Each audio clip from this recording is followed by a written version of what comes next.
कुछ ऐसे इस्लामी मुल्क हैं जो अब मुल्क ही नहीं रहे। इराक अब किसी मुल्क का नाम नहीं, लीबिया अब कोई मुल्क नहीं रहा, शाम अब कोई मुल्क नहीं। पता नहीं आपको समझ आ रही है कि नहीं आ रही मेरी बात की। इराक के अंदर जिस गिरोह की जितने हिस्से पर हुकूमत है ना, एक सूबे पे हुकूमत है तो वो अलग हुकूमत कर रहा है इस वक्त, और जिसकी जितने जिलों पे हुकूमत है जो पावरफुल है वो अलग हुकूमत कर रहा है। लीबिया का भी यही हाल है, शाम का भी यही हाल है। खुदा ना खास्ता जो यमन की तरफ लोगों की नजरें, और माज़अल्लाह अरब शरीफ की तरफ जिसको सऊदी अरब कहा जाता है, उधर भी लोगों की घिनौनी नजरें हैं। अगर वहाँ भी खुदा न खास्ता ये जैसे अलग अलग करके मुसलमान को मारा जा रहा है तो अल्लाह न करे वहाँ भी ऐसा हो जाए। लेकिन अब ये मुल्क ही नहीं रहे, ये छोटी छोटी टुकड़ियों में बट गए। क्यों भला? हमें लोग इश्तियाल ही बड़ा दिलाते हैं। मेरे रसूल करीम सल्लल्लाहु अलैहि वसल्लम का कमाल ये है कि रसूल पाक को कभी इश्तियाल नहीं आया। और भाई हुजूर को कभी इश्तियाल बोल के बताइए। इश्तियाल छोड़ दो, हम मोहताज है नबी पाक के, हमने जो सीखना है अपने नबी से सीखना है। वो अगर जिंदगी में आपने इश्तियाल छोड़ दिया, बहुत सारे लोग दाना फेंकने आते हैं, वो फेंक के चले जाते हैं, हम पीछे से लड़ते रहते हैं। अगर आप इश्तियाल छोड़ जाएं, देखो हुजूर के मिलाद पर मैंने क्या बात छेड़ी है, बड़ी जरूरी समझी है तो छेड़ी है। नबी पाक को ना अपने दादा से बड़ा प्यार है, बड़ा दादा से, वालिद से तो होता ही है, माँ से तो होता ही। हुजूर को अपने दादा से, बुखारी शरीफ में हदीस है, जनाब अबू सुफियान रदी अल्लाह ताला अन्हु हदीस के रावी हैं, फरमाते हैं कि जंग में मैं हुजूर के साथ था फतेह मक्का के बाद, तो काफिरों ने बड़ा शदीद हमला सामने से कर दिया। फरमाते हैं जब उन्होंने शदीद हमला किया तो मुसलमान थोड़े पीछे हटे, इरादा ये था कि नई मनसूबाबंदी के साथ आगे बढ़ेंगे।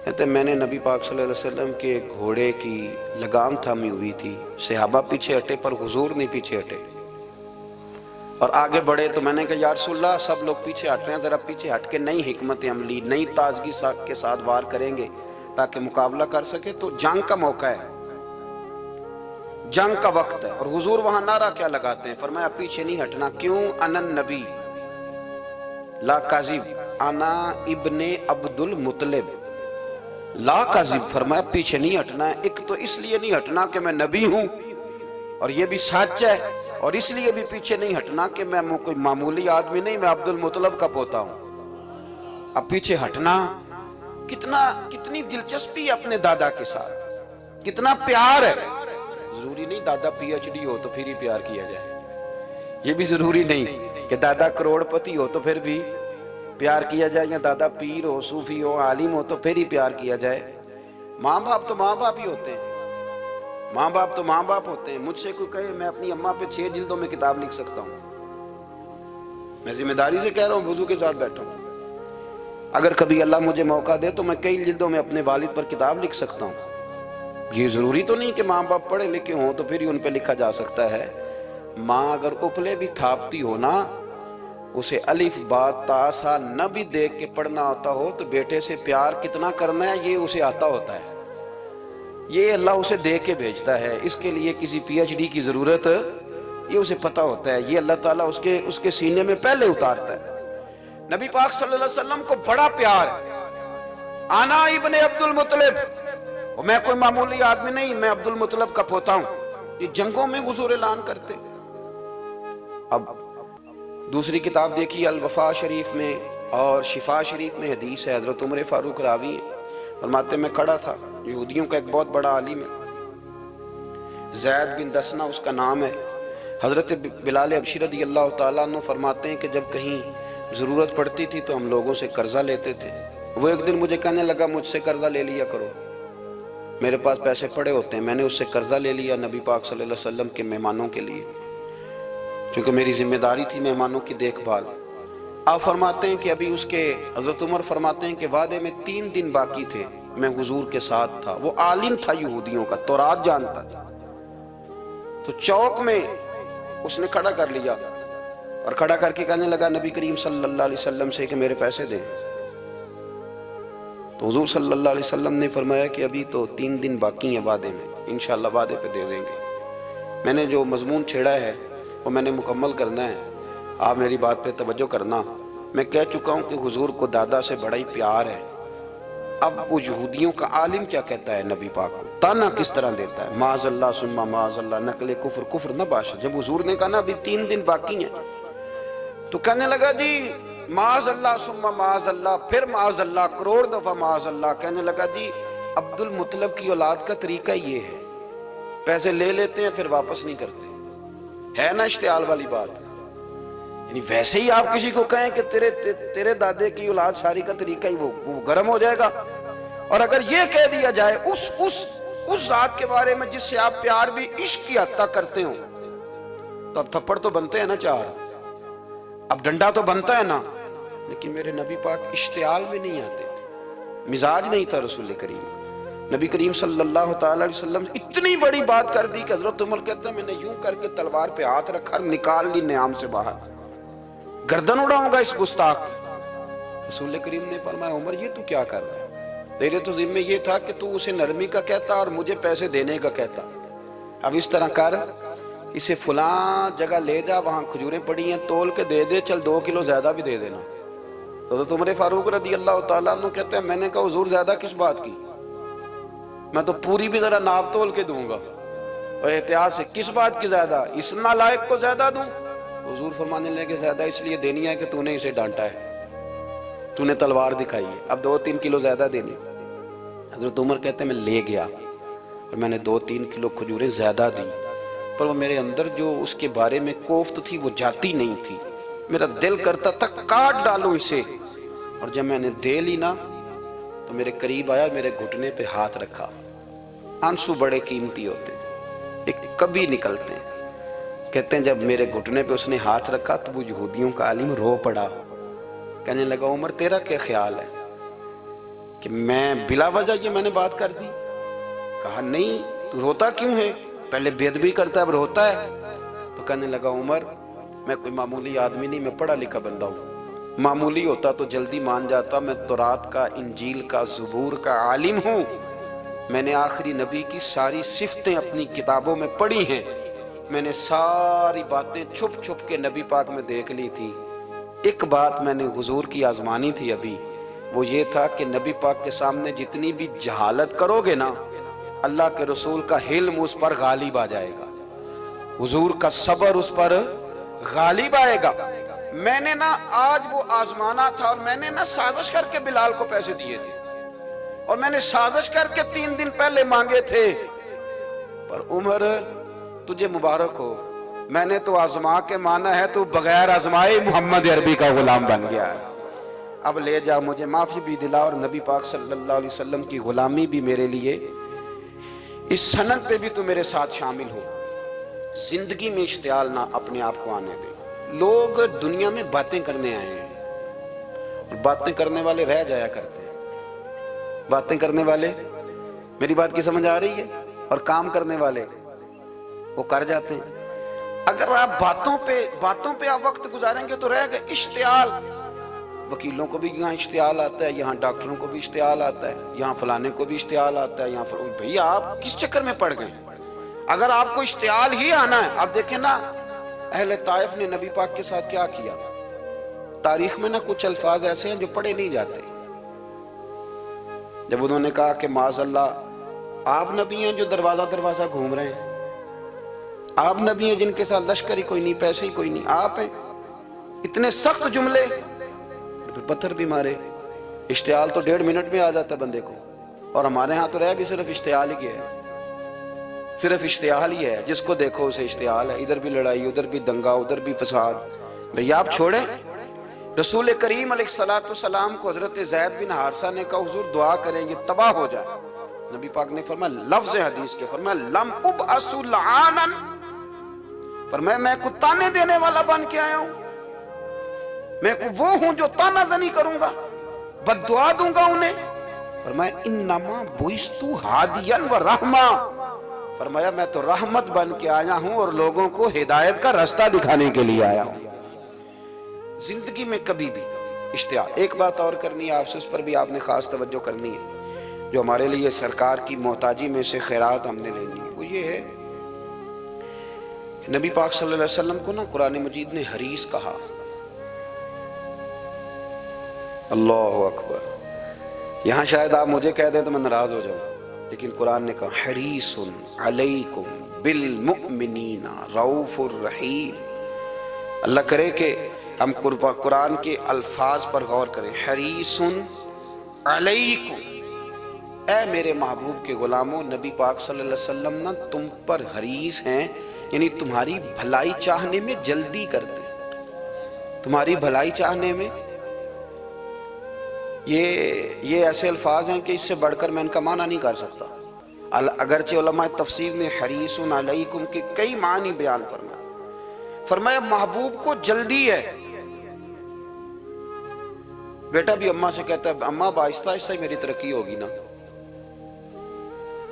अब मुरीद भी पीर साहब से कहता है हज़रत साहब हूँ मैं शुरू करते लिए सवेरे उठते पैना ते ऐ मैं हौली हौली करके दाढ़ी, मुझे तो खैर बहुत सारे कहते हैं। इसलिए एक मेरे संगी हैं, अल्लाह ताला उन्हें जज़ाए खैर दे, वो जनूबी पंजाब से हैं, तो वो सराइकी हैं। अब हमें अल्लाह ने ये एजाज़ दिया होता है कि हमारे पास हर ज़ुबान का बंदा होता है, इसलिए कई दफ़ा अपनी ज़ुबान भी गड़बड़ हो जाती है, क्योंकि सबसे बात करनी होती है ना जी। तो मुझे कहने लगे एक दिन फ़ोन करके पीर साहब मुबारक हो गए। मैंने कहा जी खैर मुबारक, क्या हुआ? कहते मैं उन छोटी छोटी दाढ़ी रख ली अल्लाह दे फजल ना। मैं क्या चलो मैं तेरी मुबारक कबूल की तो मेहरबानी करिए उन्होंने खाद शाद पाँदा रही ताकि थोड़ी बड़ी भी हो ही जाए। कि मुबारक होए। मैं छोटी छोटी, मैं क्या चलो अल्लाह करीम खैर करेगा बड़ी भी हो जाए। हालांकि दाढ़ी का कोई वजन ही नहीं होता, क्यों होता है ना छोटी का ना बड़ी का। अल्लाह समझने की तौफीक अता फरमाए। बाहर क्या जो बात अर्ज करनी है उसकी तरफ आता हूँ आप हजरात से। हरीसुन अलैकुम, भाई हर बंदा कहता है मैं आहिस्ता आहिस्ता चलूंगा, लेकिन नबी पाक सल्लल्लाहु ताला अलैहि वसल्लम ना शौक रखते मेरी उम्मत को जल्दी से खैर मिले, जल्दी से। आप देखें ना, हमने ना असल में सुनी तकरीरें, सुनाने वालों ने सुना दी, बस वो ठीक है एक निज़ाम है, लेकिन कभी कभी ना हम उलझ जाते हैं, अड़ जाते हैं कि यार ऐसे भी होता है। नबी पाक जल्दी करते हैं अपनी उम्मत को खैर देने में, जल्दी। हजरत अबू हुरैरा ने हाफसा मांगा तो फटाफट दिया हुजूर। हजरत जाबिर इब्न अब्दुल्लाह ने कहा हुजूर घर में गुर्बत है, तो फरमाया 1 किलो ले जा, खोल के ना देखना खजूरें, खाता रहना, खत्म कोई नहीं होंगे। जिसने जो मांगा ना, जो जरा जल्दी करके, मरना है फिर कब्र में जाना है, फिर कयामत तक कब्र में लेटना है, फिर कब्र से उठना है। वाइजल कुबूर बुसिरत आलिमत नफ्सुम मा कद्दमत व अखरत, फिर वहां से उठ के हिसाब देना है। हिसाब के बाद जन्नत दोज़ख का फैसला होना है। और मेरे नबी पाक सल्लल्लाहु अलैहि वसल्लम को बड़ा शौक है उम्मत जल्दी जल्दी जन्नत में जाए, लिहाजा फरमाया अबू बकर तू भी जन्नती है। हुजूर वो कब्र, वो उठना, वो हिसाब किताब, फरमाया मैं जानू अल्लाह जाने। उमर तू भी जन्नती है, उस्मान भी जन्नती है, अली भी जन्नती है, तलहा भी जन्नती है, जुबैर बिन अवाम भी जन्नती है, तलहा बिन उबैदुल्लाह भी जन्नती। 10 बंदों को ना खड़े खड़े जन्नत। इमाम हसन और हुसैन पीछे खेल रहे थे, तो पूछ लिया किसी ने हुजूर ये 10 तो जन्नती हैं, तो फरमाया जो पीछे हैं, तो कहा सैयदुल शुबाब अहलुल जन्नह, ये जन्नती हैं और ये जन्नतियों के सरदार हैं। आप जरा पलट के देख लें किस तरह हुजूर ने, और ये इस शौक को आप समझे। हमें तो शौक ही कोई नहीं, अब यकीन करें नहीं शौक। ज्यादा से ज्यादा शौक होगा तो अपने बेटे के हक में होगा कि जल्दी जवान हो जाए, और उसमें भी हमारी डबल लालच होता है कि बच्चा जवान हो जाए और मैं कभी बूढ़ा भी ना हूं, ये भी जवान हो जाए और मैं भी जवान ही रहूं। भाई ये तो नहीं ना हो सकता। अगर वो जवान होगा तो फिर आपको बूढ़ा होना पड़ेगा, लेकिन हमारा डबल लालच है, ये भी जवान हो जाए और मैं भी जवान ही रहूं। ये हो सकता? नबी पाक सल्लल्लाहु अलैहि वसल्लम ने फरमाया, आप जरा गौर करें, फरमाया वो बीरे रूमा है जो खरीद के दे देगा मैं उसे जन्नत की बिशारत देता हूँ। फरमाया जो मस्जिद बनाएगा मैं गारंटी देता हूँ अपने लिए जन्नत में मकान बना लेगा। मेरे रसूल करीम अलैहिस्सलाम जन्नत को आसान करते चले गए। फरमाया 2 चीज़ों की ज़मानत दे दे, ज़ुबान और शर्मगाह का गलत इस्तेमाल ना करना, मैं तुझे गारंटी देता हूँ कि रब तुझे बगैर हिसाब किताब जन्नत अता कर देगा। जल्दी के साथ हुजूर ने ये शौक पैदा किया।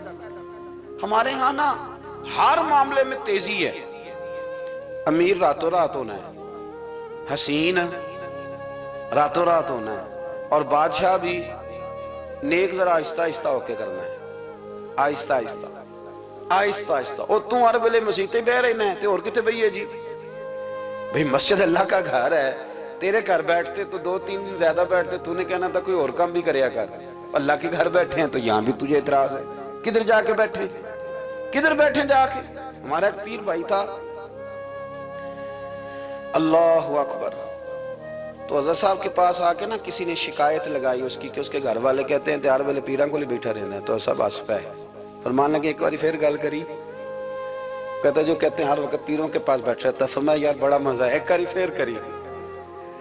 तो वो जब हजरत साहब को मजा आता था तो हमें मुफ्त में ही आना शुरू हो जाता था। तो ये तो बड़ी बात है ना जी कि कोई किसी अल्लाह वाले के पास बैठता है। मेरी बात को समझ लें, जल्दी करते रसूल करीम, हमें भी थोड़ी जल्दी करनी चाहिए नबी पाक का गुलाम बनने। सहाबा ने बड़ी जल्दी की, आप यकीन करें 1 मिनट भी दाएं बाएं नहीं, बस आज हुक्म आया, आज खत्म, आज ही अमल होगा, कल परसों परसों की बात कोई नहीं। सारी दुनिया जाती है ना मदीना शरीफ और जाकर देखती है मस्जिद किबलतैन, 2 किबलों वाली मस्जिद। यार बड़ा मुश्किल काम है, बड़ा मुश्किल काम है। लोग कहते हैं पहला तुसी अन जांदे सो, अब ये कहना शुरू कर दिए बड़ा मुश्किल काम है। हुजूर ने 4 रकतों वाली नमाज 2 इधर मुंह करके पढ़ाई और फिर 2 रखते हैं। और यार मुश्किल है काम, बड़ा मुश्किल। यहां तो मेरे भाई पगड़ी का स्टाइल बदल, नाराज हो जाते। और मेरे रसूल करीम सल्लल्लाहु अलैहि वसल्लम ने काबे का रुख ही फेर लिया तो सलाम के बाद सहाबा ने सवाल नहीं किया। किसी ने पूछा कल तुमने 2 उधर पढ़ी थी, आज 2 उधर पढ़ी। उन्होंने कहा हमने किबला नहीं देखा, हमने तो ये देखा इमाम किधर जा रहा है। हाजियो आओ शहनशाह का रोजा देखो, काबा तो देख चुके अब काबे का भी काबा देखो। जल्दी करें, वक्त बड़ा थोड़ा है। बीमारी फटाफट आ जाती है, कुछ पता नहीं चलता। कमजोरी फटाफट आ जाती है, कुछ पता नहीं चलता। बहुत सारे हालात हैं जो जल्दी खराब हो जाते हैं। नबी पाक सल्लल्लाहु अलैहि वसल्लम ने ना अपनी उम्मत को बड़ी सारी खैर अल्लाह से लेके दी। हमारा दीन बड़ी जल्दी मुकम्मल हुआ, 23 सालों में मुकम्मल दीन हुजूर ने हमें अता फरमाया। और फिर एक और मजे की और लुत्फ की बात ये कि एक है कि जंगें भी हो रही हैं। हम कहते हैं जी आराम से बैठेंगे तो दीन की बात करेंगे, जंगें भी जारी हैं। बदर है, ओहद है, आखिर दम तक। जिस दिन सरकार का विसाल हुआ उस दिन भी नबी पाक सल्लल्लाहु अलैहि वसल्लम ने लश्कर रवाना किया, उस दिन भी लश्कर रवाना किया। जंगें भी हो रही हैं और साथ साथ रसूल पाक नमाज, इबादत, तहज्जुद, मिसवाक, शरीयत, दीन, तकवा, परहेजगारी, इन सारी बातों का दर्स भी बयान फरमा रहे हैं। हम कहते हैं जी वो फलाने हालात ठीक हो जाएंगे कारोबारी तो फिर मैं मस्जिद हूं। भाई हालत जंग में भी, जंग भी चलती रहती थी, तहज्जुद भी चलती रहती थी। वहां ये हाल था कि वहां परेशानी भी चलती रहती थी और दुरूद सलाम भी चलता रहता था। मेरे रसूल करीम सल्लल्लाहु अलैहि वसल्लम के गुलामों, अपने जिंदगी में नाकाम वो लोग वो जिन्होंने वक्त जाया किया, वक्त नहीं जाया करें। एक आध बात हुजूर गौसे पाक की अर्ज करता हूँ। हुजूर गौसे पाक रदी अल्लाह ताला उन्होंने ना नबी पाक सल्लल्लाहु अलैहि वसल्लम की इत्तिबा में वक्त गुजारा है।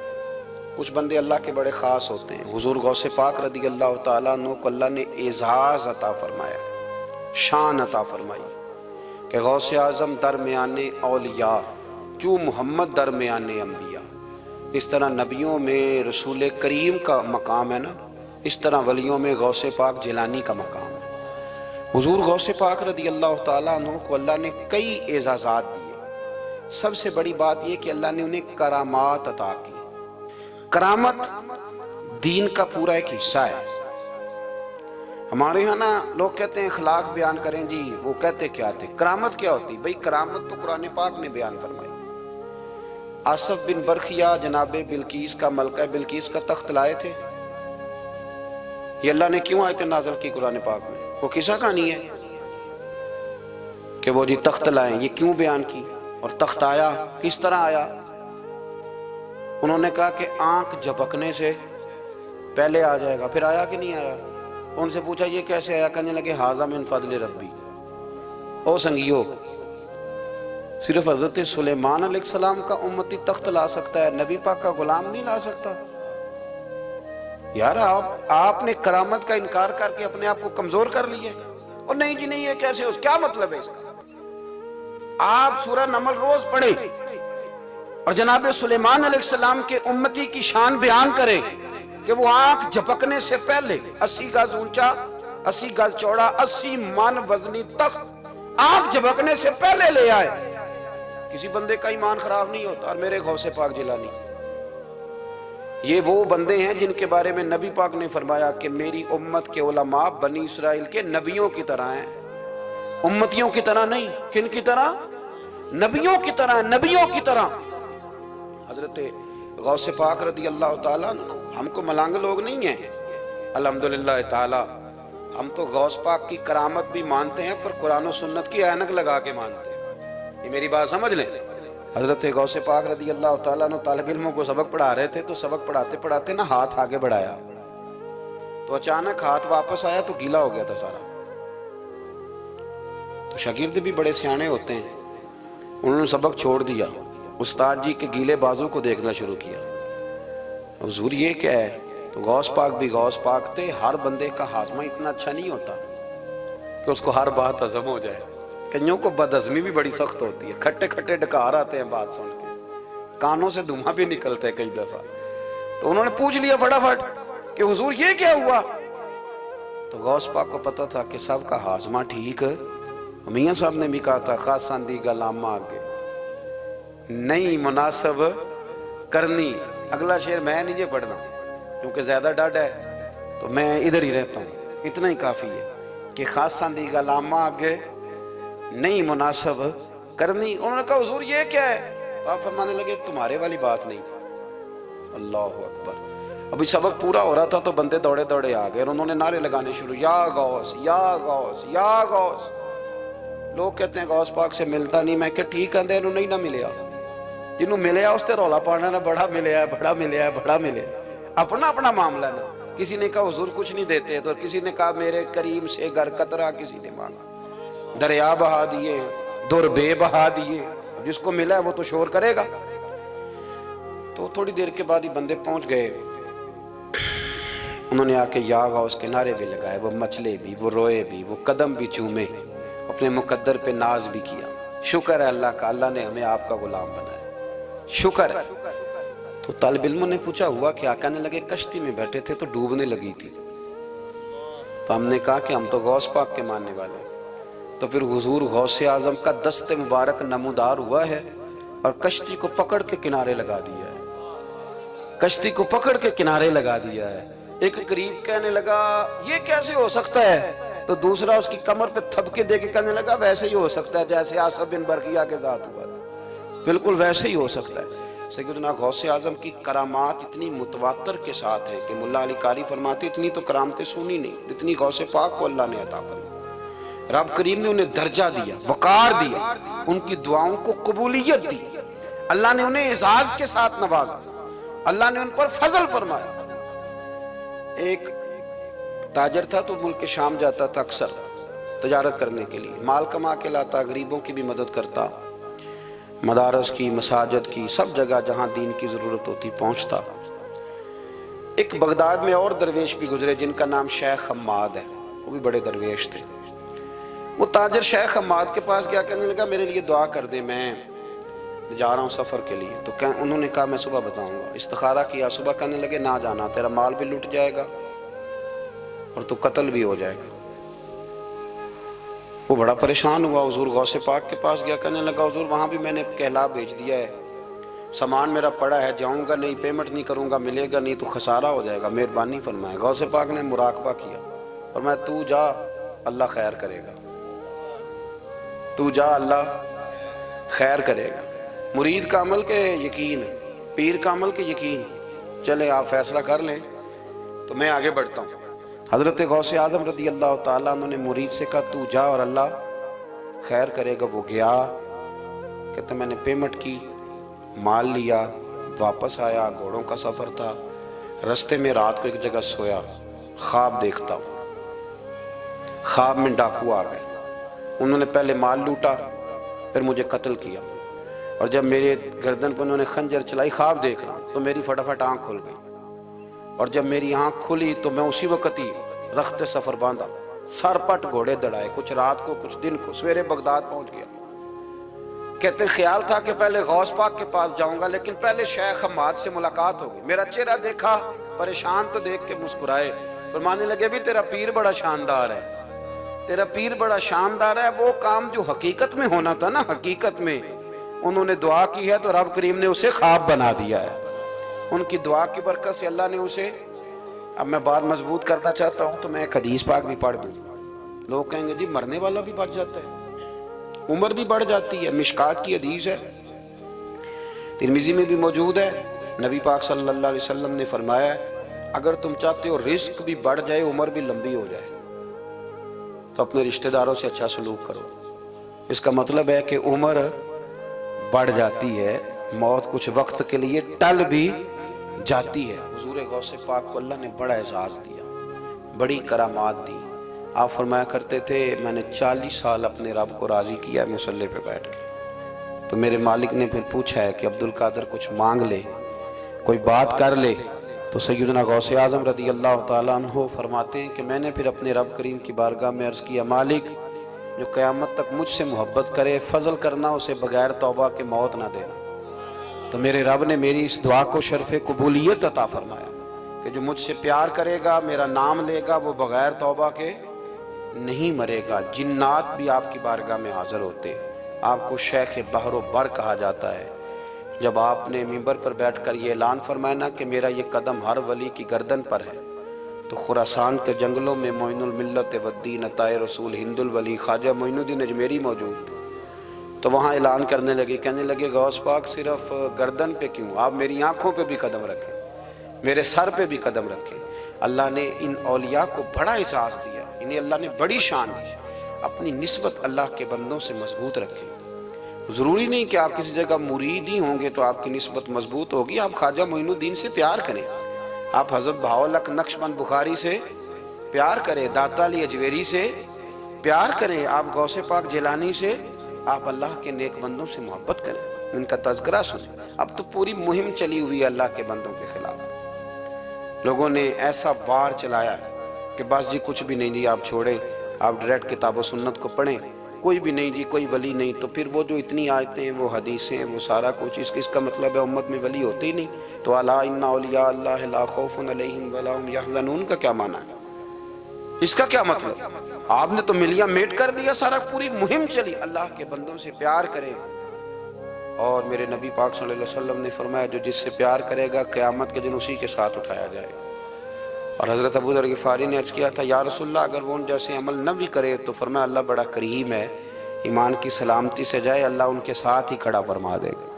हज़रत मुहद्दिस आज़म पाकिस्तान मौलाना सरदार अहमद साहब रहमतुल्लाह अलैह बड़े मसरूफ़ आदमी थे, पर बुढ़ापे के आलम में भी ना शेखुल हदीस थे। शायद इतने किसी के शागिर्द दुनिया में हों जितने हज़रत के थे। हर जुमेरात को फैसलाबाद से लाहौर आते थे दाता साहब के मज़ार पे हाज़री दे, हर जुमेरात। ये चंद दिन पहले हमारे एक बुजुर्ग अफ्रीका से आए हुए थे, अफ्रीका से। तो पूछा हज़रत जी खैरियत से आना हुआ? तो कहने लगे पहला मकसद तो दाता साहब के मज़ार पे हाज़री देना और बाकी उसके बाद है। तो हर जुमेरात को हज़रत मुहद्दिस आज़म रहमतुल्लाह अलैह आते थे, हर जुमेरात। एक मौलवी साहब ने एक दफ़ा शोशा छोड़ दिया लाहौर में कि दाता साहब की कब्र तो किले में है। लोग शोशे छोड़ते रहते हैं ना कि चलो किसी तरीके से बंदे हटाए जाएं, पर जिनकी मोहब्बत अल्लाह दिलों में पैदा करे उनसे कैसे हटाया जाए? वो जी इधर कब्र ही नहीं, वो तो किले में है। वो तुझे कौन बता गया? कहता जी मैंने एक रवायत पढ़ी, फलाने बंदे ने लिखा है, चलो जी उलझाओ बन गया। हमारे यहाँ जो अनोखी बात कर दे उस पर बहस भी शुरू हो जाती। बड़ी लहद हुई, बड़ा कुछ हुआ। सैयद अबुल बरकात शाह साहब एक बहुत बड़े आलिम गुजरे हैं। दाता साहब के मज़ार से थोड़ा सा आप आगे बढ़ें तो हिज़्बुल अनाफ बहुत बड़ा मदरसा है, उसके वो शेखुल हदीस थे, आला हज़रत के खलीफा थे, सैयद थे। हज़रत मौलाना सरदार अहमद साहब स्पेशल फैसलाबाद से आए, सैयद साहब को वहाँ से साथ लिया। दाता साहब की मस्जिद का स्पीकर खोला और खोल के फरमाने लगे, जिस बंदे को शक है ना कि दाता साहब यहाँ मौजूद नहीं, किले में हैं, वो आ जाए। मैं दाता साहब को आवाज़ दूंगा, दाता साहब कब्र से बोल के कहेंगे मैं अंदर ही हूँ, आ जाए, मैं आवाज़ दे। बात वैसे काफ़ी बड़ी है, आपके अगर ज़ौक़ इस पर तवज्जो दे तो दाता साहब अंदर से बोलेंगे और कहेंगे कि नहीं मैं यहीं हूँ। वो सैयद साहब कहते हैं कि मैनू तुसां एक घर नहीं दसी गल, साथ ही ले आए हो, वो घर में भी बताना था। और कहते हैं जुब्बा खींच के ना मुहद्दिस आज़म का कहने लगे मौलाना आपने बड़ा दावा कर दिया है, बड़ा दावा कर दिया आप कि दाता साहब अंदर से बोलते बड़ा दावा है। मौलाना सरदार अहमद साहब फरमाने लगे सैयद साहब अपनी मर्जी से नहीं किया, दाता साहब से पूछ के किया है। दाता साहब ने मुझे कहा है तू आवाज देना और मैं अंदर से बोल पड़ूंगा।